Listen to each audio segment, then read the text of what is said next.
Hi guys, this is now part whatever, I don't know where we're at, right? But please go check out the previous parts to gauge your bearings, right? I was talking about how this guy, I started getting dreams about him during the time when he was giving me money, of looking very holy, praying for me, hoping that I come up for air and that I'm okay, that I will survive, that I will be good. However, in these dreams where he's wearing these white robes looking like a Christian, he was super dark, like not even so much in complexion, but just shrouded by something dark on the face, and he was short, tiny. He was always very small, very, very small, a small little frame of a man, but wearing white robes. I ignored them thinking, whatever, and he's wearing white and he's looking all white and he's looking all godly, so he's probably a Christian, whatever. And then next thing, one day he sends me a direct message asking me if I got some funds that he transferred to me, right? And as soon as his DM came through, guys, the flood of like romantic feelings in my heart for him, the level of excitement that I felt at this DM coming through, like, you know, when you have a new crush and you can't wait to hear from them, I was like, what in the world? Like, I was surprised at it because I was not attracted to this guy like that.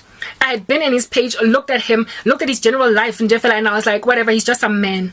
And yet, whenever I got a DM from him, my heart, I would feel like a flood of romantic feelings spurring up in me, and I was like, I will get over it. This guy, he's not for you, he's not your type, you don't like him, he's not. Plus I went onto his page, Facebook. His marital status was separated. I'd always hung on to the doctrine that a man, after giving his wife a letter of divorcement, if she's still alive, you can't remarry because then it's adultery. So for me, I was like, he's a married man. No, first and foremost. And even if he's getting for a divorce, I cannot be an adulteress. I will not participate in that mutiny. So it wrote him off. But my feelings, and I just ignored them, kept on brushing them off. But no, the guy kept on providing, and we started to become sort of kind of friends now, chatting on the daily. He never ever like said, I want to be with you, I want to love you, I want to do whatever. He was very mature. He kept the distance, because remember I told him, I don't like, this will never ever turn out to be a romance.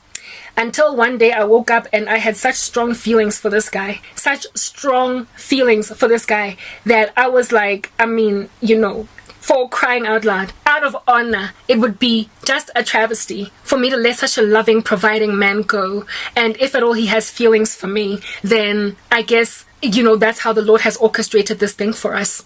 Long story short, I pretty much put myself like Ruth on his threshing floor on some, if you want to pursue me, it's all systems go, you can. He responded at the speed of light. He just hopped on it.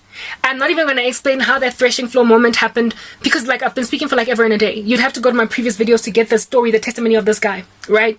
But he responded immediately, almost as if though I was speaking in code in this one video that I did, but he understood what it meant. This dude, then we started communicating now, got video call, as opposed to just the DM space, ne?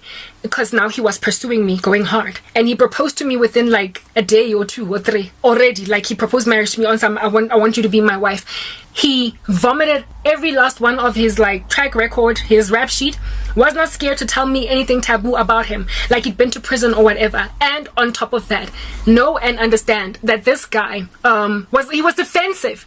Every time I would like inquire, like he couldn't look me in the face, ne? He was looking down, almost as if though he was thinking about what he was saying. Like, when you are manufacturing information and you're not at liberty or free when you speak. He was speaking to me like that. And whenever I would pause him to try and get clarity on something he was saying, he would get defensive and upset on some, like, no, he was like passive aggressive almost. But Karabo was strangely with funny little weird feelings. I opened the door, guys, with my sensuality. It's like, how I spoke about a person without self-control is like a city without walls. It's like there was a sliver, an opening in my otherwise very fortified city. And that's how his witchcraft was able to slip through.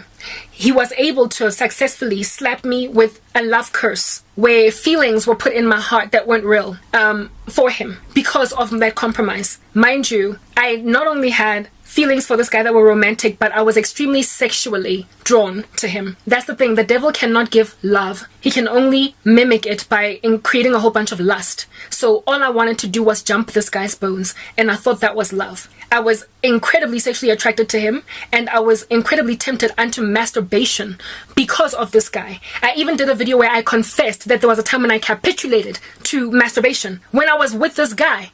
And it was during that time when God was here, when the kingdom of heaven is fighting for a soul. I couldn't sleep. I couldn't rest. Even though I thought I was content with this guy, I was wrestled. I was lambasted by nightmares. I was seeing snakes in my dreams. I was being told that a succubus spirit is having a field day. Hey, bato. I quickly repented because I immediately knew that you don't get to be a Christian calling yourself, what is the word? Chaste. While you're busy, masturbating, your prayers are going to be hindered. Not only are your prayers going to be hindered, every other random witch that's after your life now is gonna prosper to chop your head off, Karabo. This guy, after one teleconference conversation with him that was a video call, I ended the relationship via DM. I got off the phone with him, and via DM I was like, hey, I'm not sure about this. Something feels uncomfortable because I am unhinged and I'm uneasy. And there was something that, just doesn't feel right. I need to take this to God in prayer. Fasting and praying types it up thing. And this dude was like, yeah, okay, whatever. It's all right. The way that he was just so mature in accepting my responses, I remember thinking, second guessing myself because of his maturity. Guys, I was flooded with lust. I capitulated to masturbation for a season, repented quickly because God fought me with that. I then he's kind of kept them around. I continued to upload my sensual content on social media. I continued to dance the way that I was dancing. I was just like, whatever, this guy's witchcraft would not have had any lodging in me at all if I didn't have that area of compromise. Yeah, Mega, this guy was not gonna get anywhere with me because I was strong and fervent. I could still feel the Spirit of God, do you understand? But I was being made war with by the kingdom of heaven because there were facets of me that were not right. And not only was I being made war with, but this guy, hey, God, hey, guys, the name of the Lord is a strong tower. The righteous run to it and they are safe. God, vikela. God protects his children. The Lord will go and kick a person to the curb. The Lord will extract an individual out of your environment, kicking and screaming. He will rip this person out of your life. You will still be holding on to this person, and God will be like, I don't care that you want them, because the Lord sees what we don't. This man was made to manifest, yes, manifestation. Like, if you are a deliverance minister and you've seen people talking in tongues that are not understood, rolling on the floor, twisting like a ventriloquist doll, that's how this guy manifests in Mackerel. I broke off for a season to fast and pray, seeking the Lord's face for what's going on. And by the time Nyibuya, we had a conversation, spoke all night long. By the end of that conversation, he was agitated.